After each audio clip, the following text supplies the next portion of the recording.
Steve, I love the flowers in the background. They make me think about springtime. I'm definitely thinking spring. I saw it's going to warm up a little bit this week, so I'm thinking spring. Hey, I'm with you. I can't wait. I hope I can hobble around in the garden pretty quickly here. Yeah. Wake those bees up. Yeah, I have to go out and check on them today. They've had a tough time lately. Steve, I really like what you had presented there. Paul, did you get a chance to look through that? I sent you another copy of that this morning. Topics for discussion. Yes, I read it. Okay.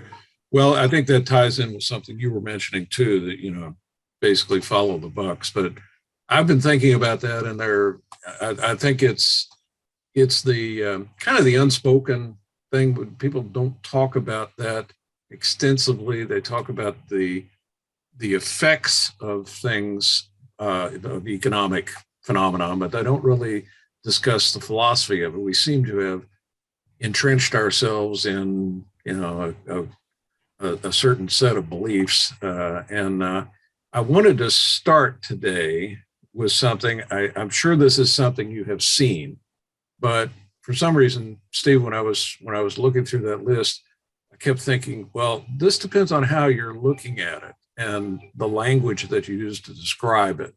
So I wanted this just takes a minute or two. I'd like to show you this. Again, you've probably seen it before, but it never hurts to see it again.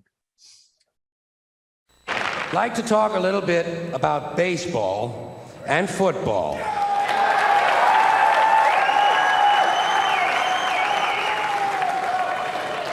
Starting with baseball. Baseball is different from any other sport in a lot of different little ways. For instance, in most sports, you score points or you score goals. In baseball, you score runs. In most sports, the ball or the object is put in play by the offensive team. In baseball, the defense puts the ball in play, and only the defensive team is allowed to touch the ball. In fact, in baseball, if an offensive player touches the ball intentionally, he's out.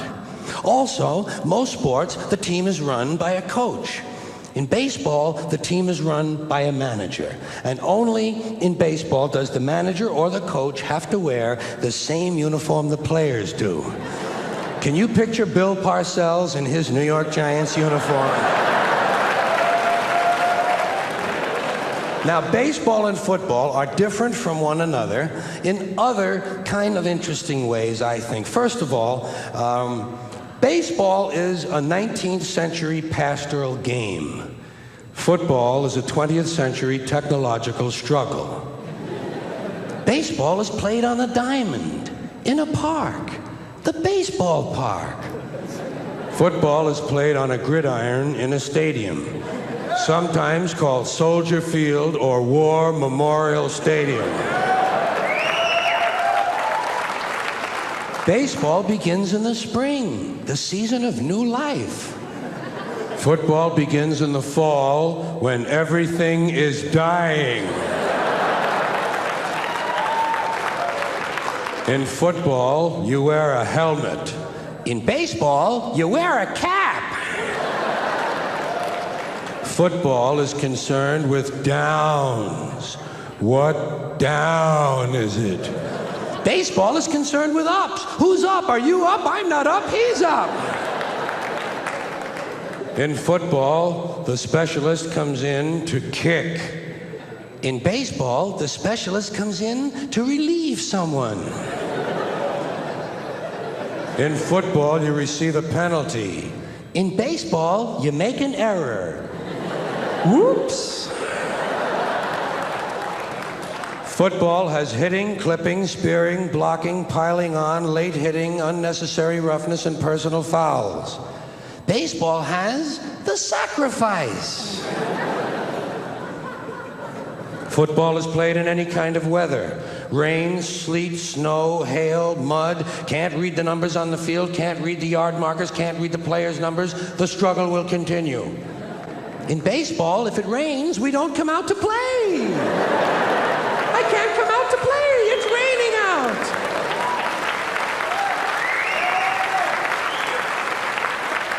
Baseball has a 7th inning stretch. Football has the 2-minute warning. Baseball has no time limit. We don't know when it's going to end. We might have extra innings. Football is rigidly timed, and it will end even if we have to go to sudden death.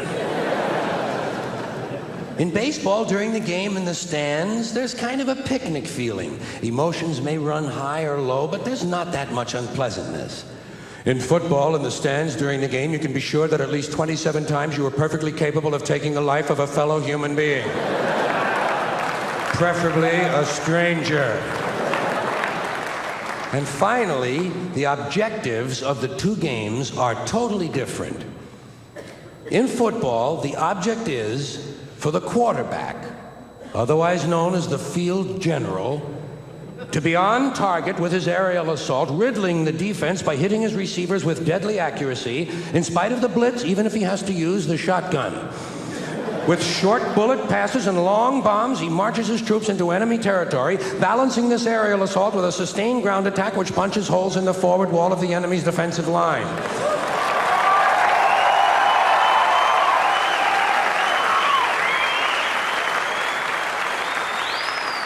In baseball, the object is to go home and to be safe.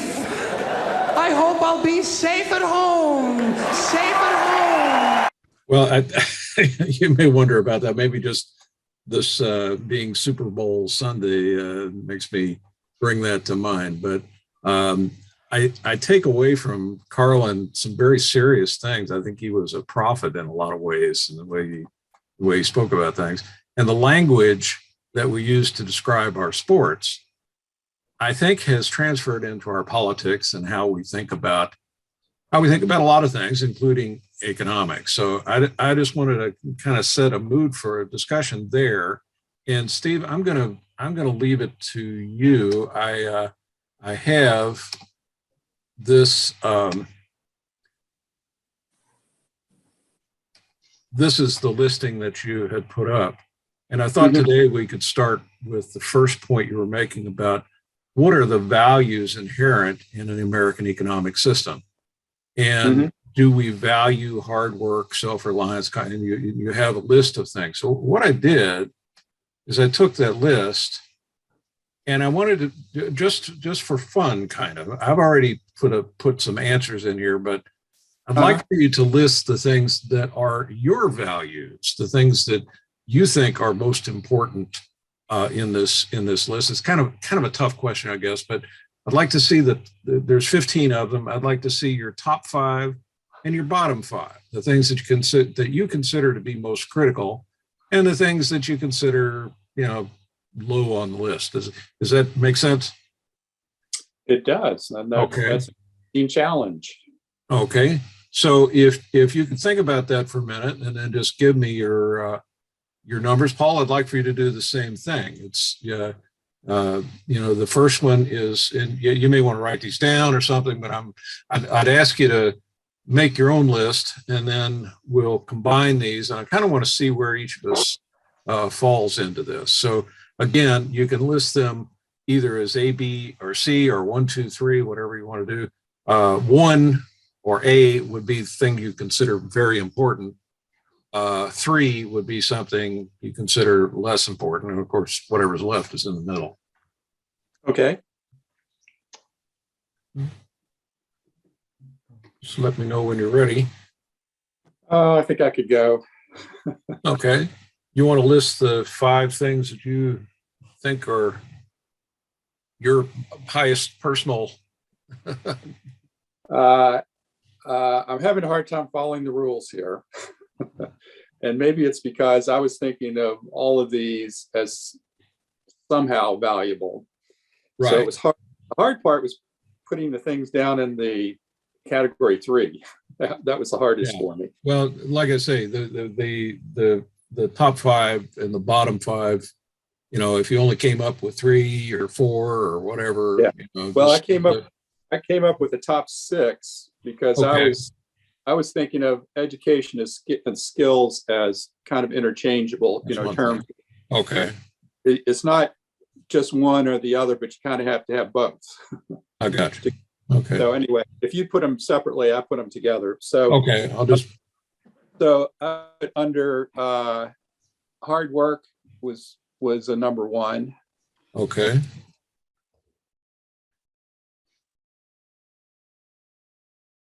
All right. Any other number ones? Teamwork, Okay. fairness, living wage. All right. That's 4. And you put education and skills also? Yeah. Okay.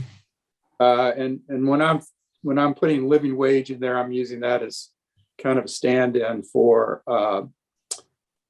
fair pay for whatever it is, whatever the payment for the work is, it should be fair. Okay. Okay, on the number threes, I guess I had entrepreneurship, self-reliance. Thought I had a third one, but maybe I missed that. Okay. Well, let's leave it at that, and then the rest would be twos. Okay. That's fine. Paul? All right. Well, I can tell you kind of where I get to relatively directly. Okay. Number one is skills, but you can add education to that /ed. Okay. Number two is fairness. Okay. Now, you don't have to necessarily put them in order. Give me your top 5. Well, that's what I'm doing. Okay. All right. Fairness. Uh-huh. All right. The number three, self-reliance.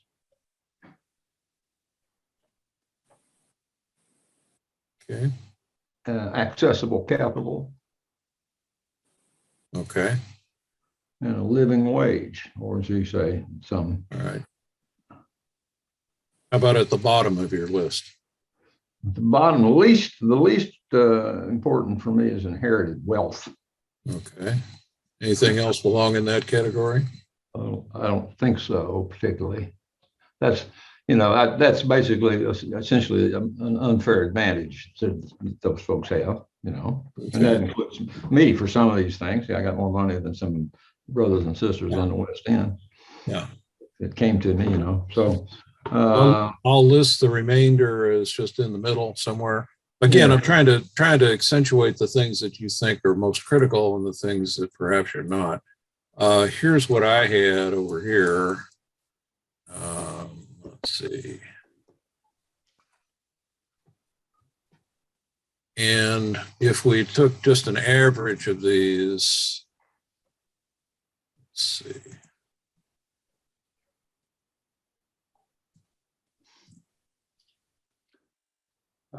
Before we look at that a little further, inherited wealth was a number 3 for me too. Okay. Okay, well, I was supposed to get average there, but actually I got a sum. So the things that rank highest would be the least important here. So we put education and skills. We agreed on education, skills, and fairness as being the most important categories. I think that's it. I hope this makes sense to you. I'm trying to get a sense of where we're starting from in this, and I think because we're all, educated and we have a sense of fairness, and that makes sense. The least important was inherited wealth, and I think that's where we didn't actually state. Do you think what you think about it? Do you think it's a critical value? And I don't think it is either. I don't think that's something worth fighting for, is to maintain inherited wealth. Profits and private property lists there as well. It's kind of that's pretty predictable, I guess. I'm particularly interested in hard work. We listed that. We didn't agree on that. We didn't think collectively it came out not important. But Steve, you listed that as number 1. So with that in mind, since you listed this here, why don't you take it from here? Let's talk about these issues. Why do you think hard work is a very important American value? Well, I was going more personal because I thought that's what our exercise was here. Well, yeah, okay, yeah, fair enough. Personal value. I think that was just something I, was part of my upbringing. You had to work. It was important, and that there's value in your work. You should do a good job, and if you're willing to put in the work, you'll get the good results. Mm-hmm.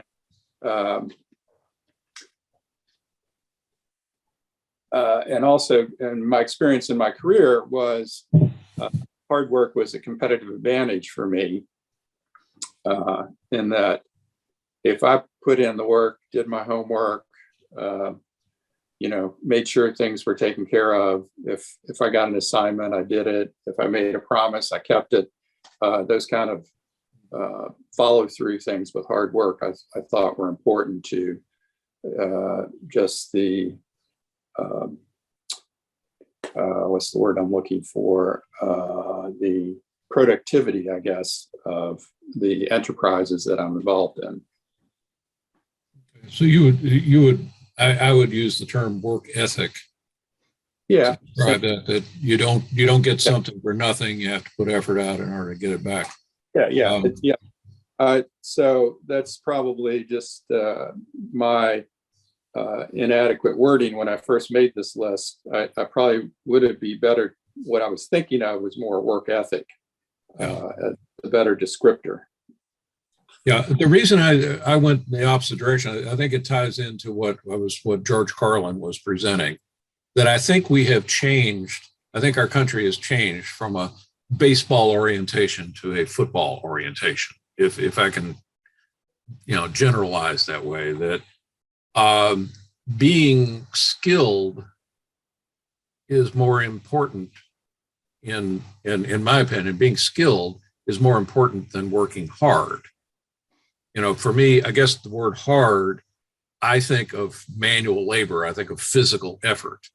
Now, that's an old definition. Working hard today may mean instead of putting your body under pressure, you're putting yourself under stress rather than the amount of sweat you have during a day. It's more the amount of heartburn you have during the day. Right. You're enabled stress. I think we agree, but once again, the way the vocabulary works, if I say hard work to you, you just described what that meant. But if I were a laborer, pouring concrete or paving roads or doing something like that, and you started talking to me about hard work, I'd say, what the hell are you talking about, man? You're working in an office. It's air conditioned. You got it easy. That's not hard work, right? Right. So I guess that's it for me. Paul, you were in the middle on that. What's that mean to you? Hard work. Well, yes, I've certainly done my share of just what we would all agree is hard work, which includes some stuff I don't even want to have to list. Since it's quite, I mean, I actually had a job one time in which I was picking through those linings that kicked out from a glass factory here, and to pick out the pieces that would still be used in something else and put the rest of them in the trash can.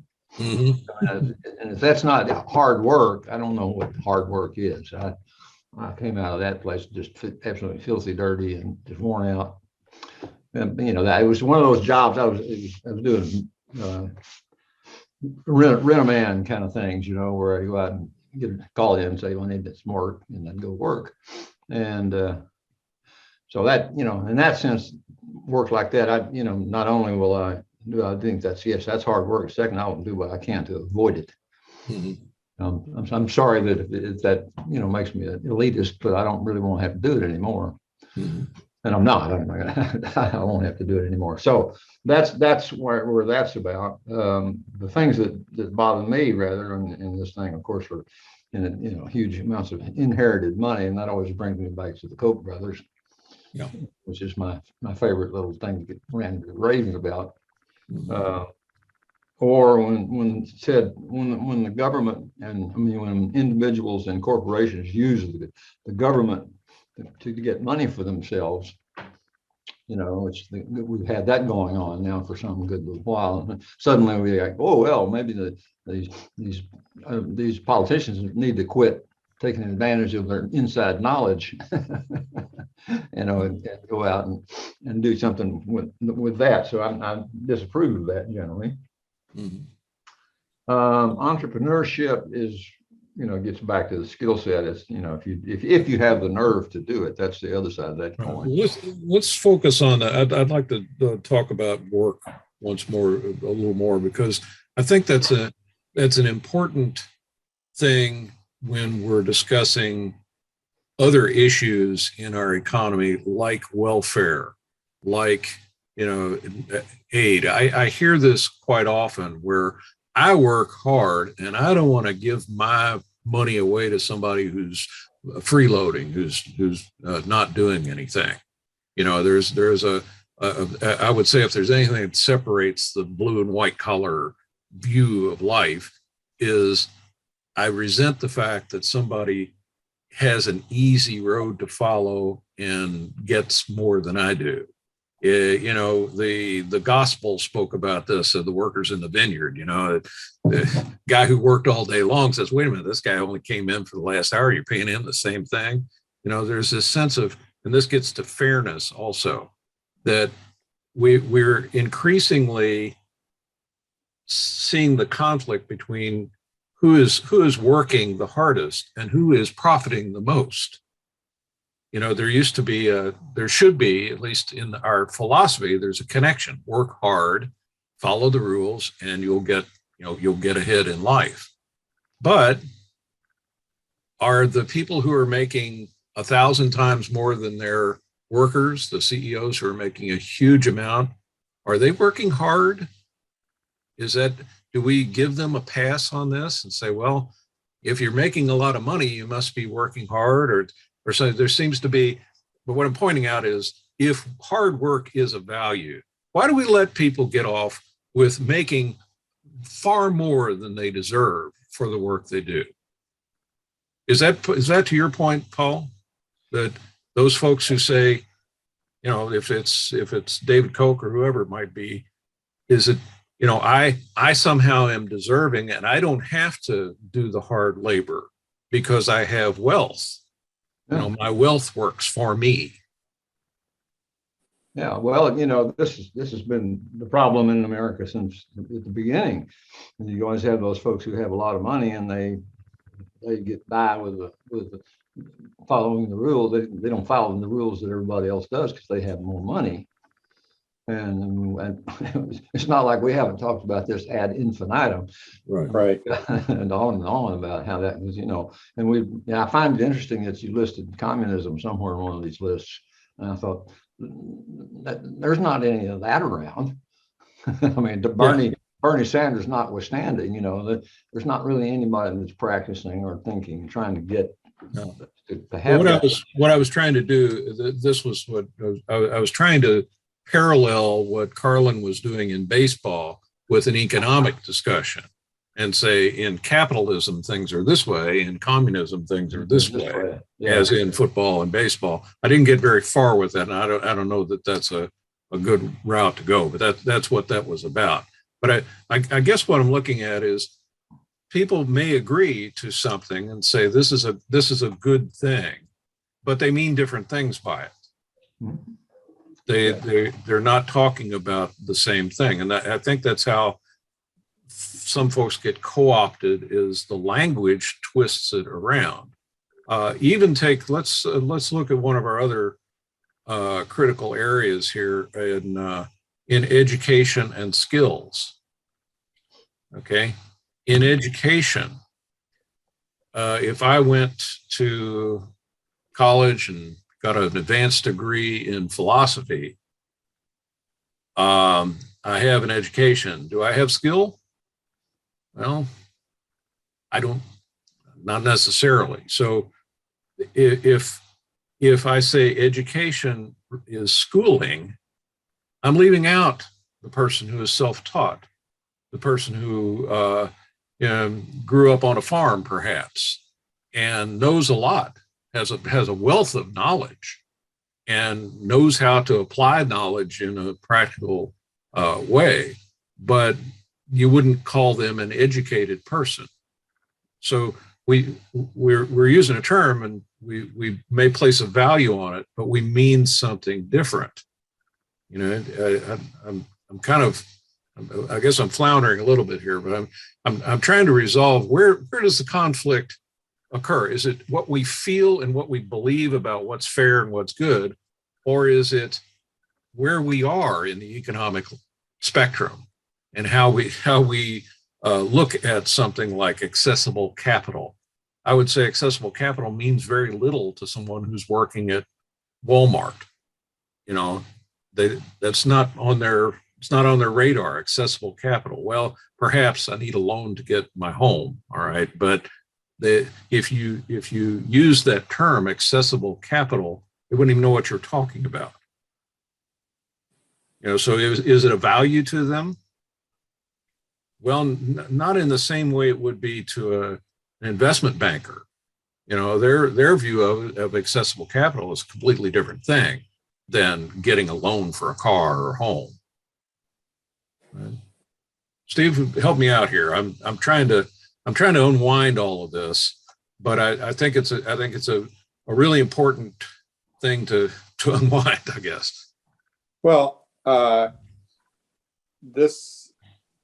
see what you're talking about here, and this list was for us, right, to have some structure to our discussion, right? And I'm using terms that meant something to me when I put the list together, right? And I wouldn't necessarily use these same terms if I'm talking to somebody with a completely different, perspective. I understand. I'm not, yeah.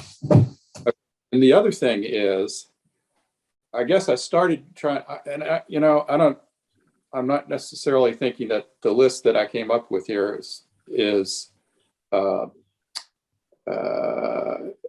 somewhere in this list are all of the common values that Americans might have when they look at the economy and how things work, in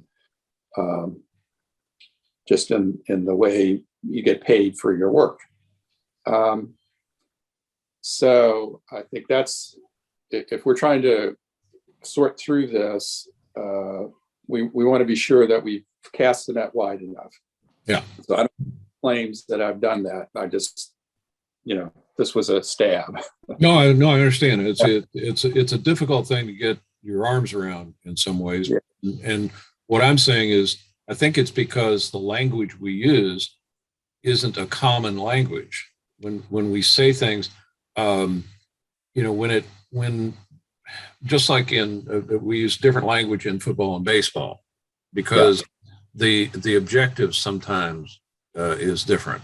The idea of a free market meant something different in 1800 than it means in 2022. Free market back then meant that if I grew my product on my farm, that I had an equal opportunity to market my goods with anyone else, that the rich guy couldn't say, no, you can't sell your corn because I'm the only one that can sell corn. A free market means that it's available for everyone.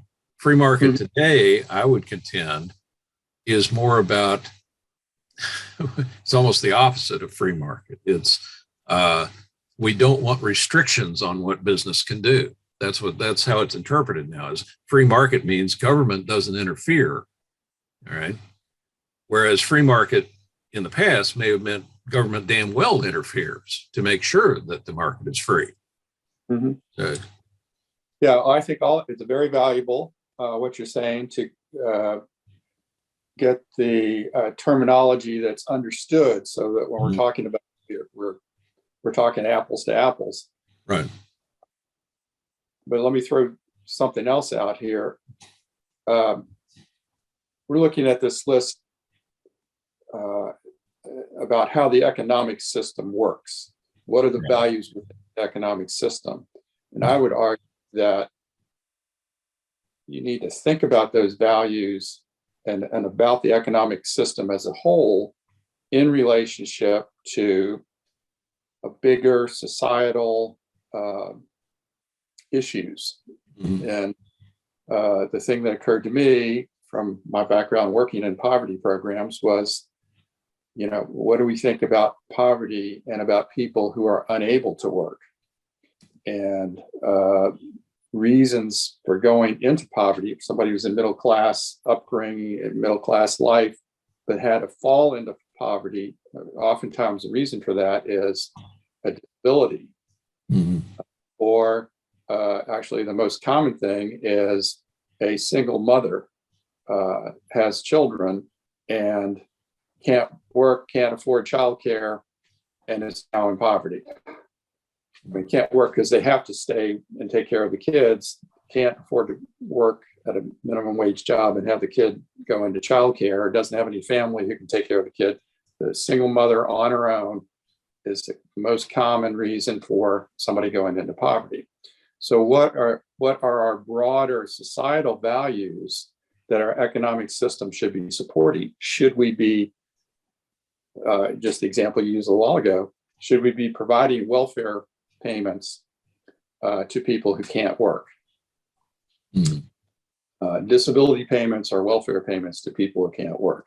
There are some programs that provide some level of that, but are the people getting enough money that they're no longer in poverty, or is there just a subsistence in poverty that these payments are supported? And that, to me, is one way of trying to look at, does our economic system work for everybody in society? And what do we think we should do to make it work for everybody in society? I think, Paul, I want to address this to you. I think it depends on what your goal and purpose is, and I don't think we can assume that everyone in the country has the same vision of a Right. perfect society. That what would an absolutely idyllic society be like? And I don't know that David Koch and I would describe it in the same way. I think for him, he lives in Montana, I think, and he wants his freedom. He doesn't want government to interfere with him. He wants to be on his own. I don't want to give my money away to anybody I don't want to give it to. And I'm a better, it's this rugged individualism and kind of a laissez-faire capitalism as well. That, I want a system that allows me to do whatever the hell I want. And that's not the same goal as that person who needs help and assistance, who doesn't have the wealth, who doesn't have it. So is the goal of the system to provide for everyone, or is the goal of the system to provide an opportunity for those who can make it? Paul, what do you? Well, I mean, the answer to that is clear enough. All right, we have a system whereby the folks with the most money can get away with most of the stuff that they want to get to do, and everybody else has to stand back while they do it. And that's the Koch brothers and various assorted other folks that are in the Federalist Society. Yeah, and I mean, this is not even I don't see how anybody can really argue about the fact that this is what it is. And the real question is, how do we change it if we want to change it first, as you say? Do we really want, do we want to make people have more opportunities in life without having to spend any government money in the process, or do we do some other way of doing that?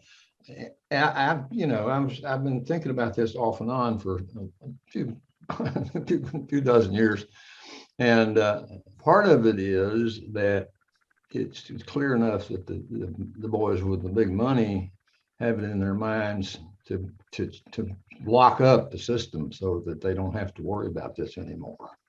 That's just basically where they want to get the Federalist people. That's what they're going for.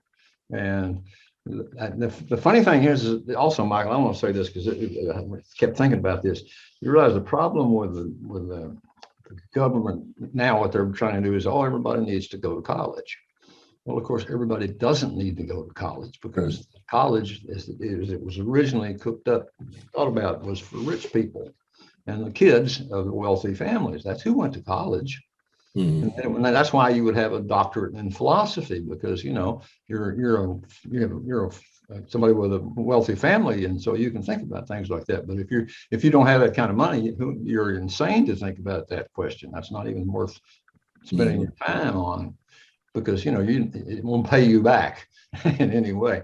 And we've kind of got ourselves into this place where what we need to be doing is to get more and more people to go out and enroll in various kinds of mechanical jobs, electricians and gas line people and all that kind of thing. Because actually you make much more money doing that as a person who doesn't have a doctorate in philosophy. You make a lot more money, doing that kind of work than doing teaching classes in college. Mhm. So what it really comes down to, our economy and how we structured it is really fucked up, and we just haven't taken the time to figure out what's the best way to bring it back around, so that at least it keeps somewhat of an odd even keel on the whole country. Look at how much money the government popped in, just bang like that with COVID. I mean, hardly any amount of time. You think 25, 30 years when we first started doing social services, the government would have done such a thing? Of course not. They wouldn't have done anything like that. And now they realize they better get it out there and get some money, or they're going to be, have a riot on their hands. So the system has all changed, right? Right. What your statement, though, that the economy is all screwed up, I don't think David Cook would agree with that. I think he, and not just him, but anybody who's making more than $1 million a year and who has profited from this system, they don't think it's screwed up. They may want more. They may say, well, I want it all. I don't want to give any away. But they've done very well. So I don't think they think the system is messed up.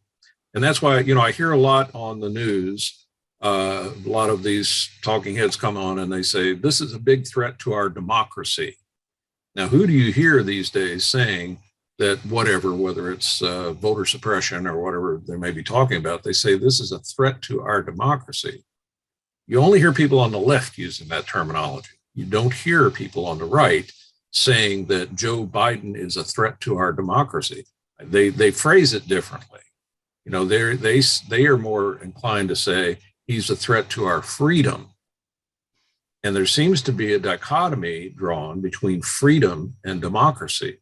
Americans want freedom, everybody does, but it means something different to someone who is egalitarian in their view, who wants to further the democracy, who doesn't want to see people left out, and to the person who says, wait a minute, I work hard. Through my merit, through my own toil, I get what I want. And I see no reason to give it away to anyone else.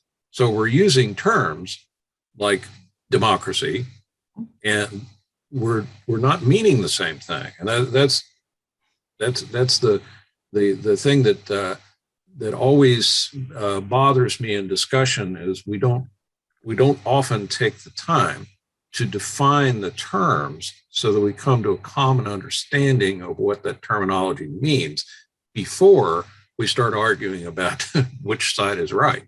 If we don't understand what democracy means, how do we discuss it? So, Steve, I don't know if I'm trying to get to your point about what the purpose of the government is and how we do take care of the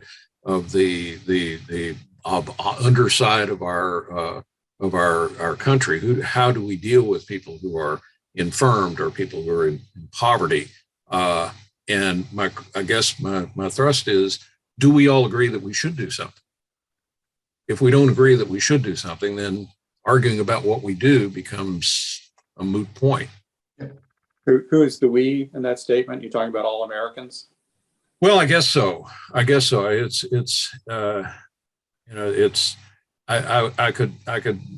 elevate a person, and focus on one person, be it an Elizabeth Warren or be it a Joe Biden or a Donald Trump, whoever it might be. But I think in terms of how we as a collective approach the notion of assisting those in need, we're dysfunctional. We're not in agreement. I think a lot of people say, well, yeah, we we need to be charitable, but most recently, giving someone a crack pipe is not being charitable to them. That's not how you do that. So we disagree. Paying someone not to work is not being charitable to them. And so I think there's a need for definition. What are we entitled to as a living human being in this country? What are we entitled to? This discussion came up in reference to the healthcare system, and I remember saying at that time that I thought that the government should provide a base level of healthcare, and beyond that, no. So that if you need to have a broken arm mended, we take care of that. But if you need a kidney transplant, we don't take care of that. Sorry, that's not on the budget. So if you want that, you're going to have to, and that's kind of a harsh way of looking at it, to say, well, wait a minute, that means rich people live and poor people die. I go, duh, yeah, that's what that means. That a government has to govern, it has to set priorities. And so in any case, whether it's health or any other issue, what can we provide collectively, and what does the individual have to do? I'm going to send you something. I was trying to do a little bit of research on this, and I came across something by Eric Hofstadter. I don't know if you're familiar with him or not, but he was talking about the culture, and he laid out these 5 dilemmas in culture. I'm sorry I can't put them up on the screen right now, but he talked about hierarchy versus equality. These are the dualities: hierarchy versus equality, individualism versus collectivism, performance orientation versus caring and equality of life, uncertainty avoidance and not worrying about uncertainty, and flexibility versus discipline. In a culture, he says, these are the dilemmas that we're dealing with. These are the balance on the scale. And he said, we approach these in 3 different ways. We have a pyramid structure, we have a contest structure, and we have a network structure. And he says, America is a contest.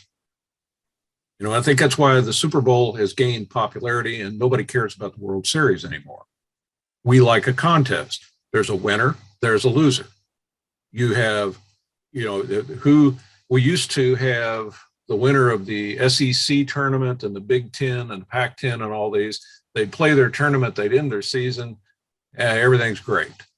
You might go to the NCAA tournament, but there was a satisfaction of being the best in your area. Now, no. There's number 1 team and everybody else sucks. If whoever wins the Super Bowl today, they will be praised forever. The other team, they're losers. Even though we saw what they did, we know that they're pretty much equal sides.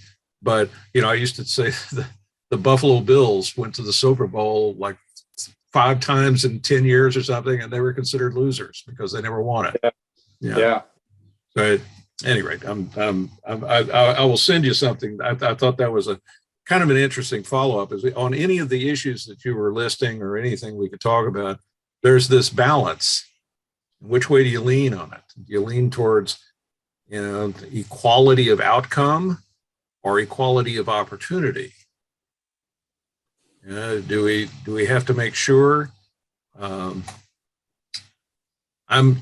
I'm upset by one aspect. I'm talking too much here, guys, so please interrupt me. But I'm upset by one thing I see going on now, and that is right now there is an all-black network. All right, all-black network. Can I watch? Is it okay? I'm bothered by the fact that when I listened to Martin Luther King, I had shared the dream of a time when people wouldn't care about what color your skin was. But I'm seeing now that people, African Americans are saying, no, we want our own network. We want our own power. We want our own everything. Well, I understand why you want that, but you're going to be just as bad as the people who are doing it to you. It's going to evolve into something that, that I can't be part of. So agreeing on, what does the opportunity mean? Does that mean you can fuck over other people? No. Okay. I had, well, it was a friend of my brother-in-law's, so it was just an acquaintance for me, but he, you would think he seemed like a nice guy, but he became sort of a hardline capitalist conservative, and his motto was "Let the dominators dominate." Mm-hmm. Yeah. Well, and there's that's been going on a while. There's those folks out there that just think like that, right? If I run you down because I'm faster in my car than you are, and I get away, hey, I win. Of course, now we know, in fact, for the individuals who get behind it, there's that whole subset of emotional content that you have to pay for when you do that. So it's not like you can be Mr. Hard-Nosed corporate capitalist and kill anybody and stomp people and all that without paying a price. Absolutely. Absolutely. You will feel bad and you will feel a lot of guilt and so on. So, it's more complicated than just one and two, who's making the money and who's not. So we all figure we're making some money and we're not making quite as much money as we might like, but we also want to feel good about it when we get done. And that's, so I'm thinking about it on an individual level, we all have to come to some understanding about that. And, that may not be something we bring out and talk to people about. We may just decide, I don't need to tell everybody about what my finances are. But nonetheless, I might quietly go out here and, hand some money to somebody who really needs it. Yeah, it is not a simple problem to solve, as you all know. We all been that, and we all done social services in one form or another. Yeah, everybody here. Yep. Did a living, got myself blacklisted when I did that. that screwed things up. I'll tell you what. That's when you run up against the power structure with a whistle on the juvenile justice system. What they were doing, they were violating the law. Somebody was talking about this the other day. The kids center out on Westport Road, right, where they ship the kids off to the camp. Yeah, that's me. I worked there for a year. Yeah, well, I worked there for a year or two, and then I blew the whistle on what they were doing because they had explicitly had an order from the court not to do 10 things to these kids. And so what they did was they moved the program from one camp out there to some other camp. And so they said, okay, we're obeying the law. Oh. Anyway, I got on front page of the Courier and got myself blacklisted, which I wound up doing a lot of really ugly work after that for a long time. So that's all. Just these things don't have. They have their problems. They have their payoffs, and they're not always necessarily good ones. I got that job immediately after graduating from college with a BA in psychology. So it qualified me to be a social worker. But the reason I got that particular job was it was going to qualify as alternative service, because I was also at the same time applying for conscientious objector status. And it turns out, after some back and forth with the draft board and so on, where that first they denied my claim, then they did the lottery numbers for that year, and it turns out my lottery number was high enough that I wasn't going to have to be drafted anyway. And then they granted me the conscientious objector status. Through with it. So I quit that job after a year. Yeah. Not a fun job. Well, in the same category. Paul, with the trend line, though, you see in the disparity of wealth in this country. Yeah. I mean, I don't have to articulate that. I guess that it's gotten even worse during the pandemic. People who have been making money are just making money hand over fist now. Yeah. Oh, yeah. Are we as a country unable to address that because of the form of government we have. The question that comes up for me is I hear people, well, this is a threat to our democracy. Well, I think maybe it's time for a revolution to reconsider the form of government we have. That I think that there are things that are entrenched in our system that cannot be addressed by the system itself. For instance, there are 2 Dakotas. Imagine if we had 1 Dakota.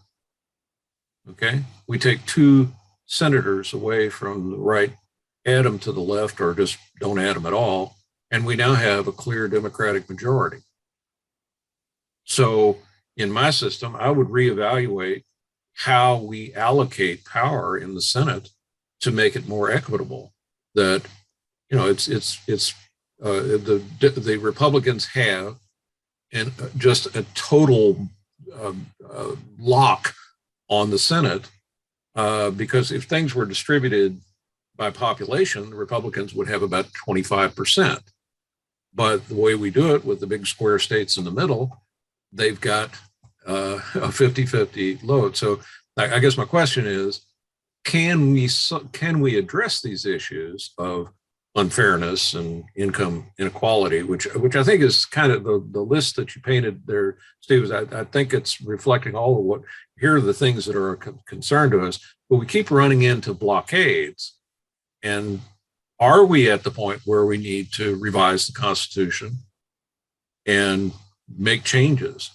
You know, we see what Republicans are doing now in state legislatures, how gerrymandering has favored them all along, even though Democrats may be guilty of the same thing, but how people are trying to tilt the system for their advantage. They're not favoring democracy. They don't want democracy. They want power.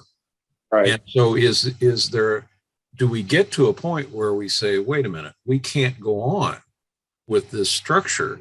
There's a systemic problem that cannot be addressed. Am I on base or off base, Paul? Oh, you're right there, you know, and the problem that we have is that we're all under the rule of Mitch. And, you know, he wants it absolutely to stay the way it is. Thank you very much. And as long as he's alive and functioning, and I'm sure that he might even get past the point of functioning and still be alive and voting. Yeah, it's you know, that's it's a mess, and of course the problem is where do you stop clumping together states to make new combinations of voting blocks? I mean, you know, what do you do about what somebody was saying to me about Virginia? Oh yeah, the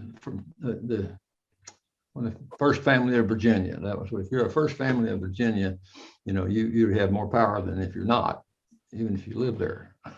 So, you know, and of course you say that North and South Dakota, we do the same thing with New Mexico and the southern, I mean, the sandy states out there, New Mexico and Arizona, where you have, you know, you have small populations, and you know the mountain. You know, I don't know. I'm not out there balancing the how that's played out in the Supreme Court or in the constitutional courts. But yes, we need to do something about that. And sometimes I get positively inarticulate in trying to describe what I might like to do. Yes, sir. I guess my dilemma is I don't know if it's possible. I don't know that I keep thinking about, well, what could we do to make things more fair in the way decisions are made in government? You know, on things like gun control, 80% of the people who are in the polls want gun control, but we don't get it. Why?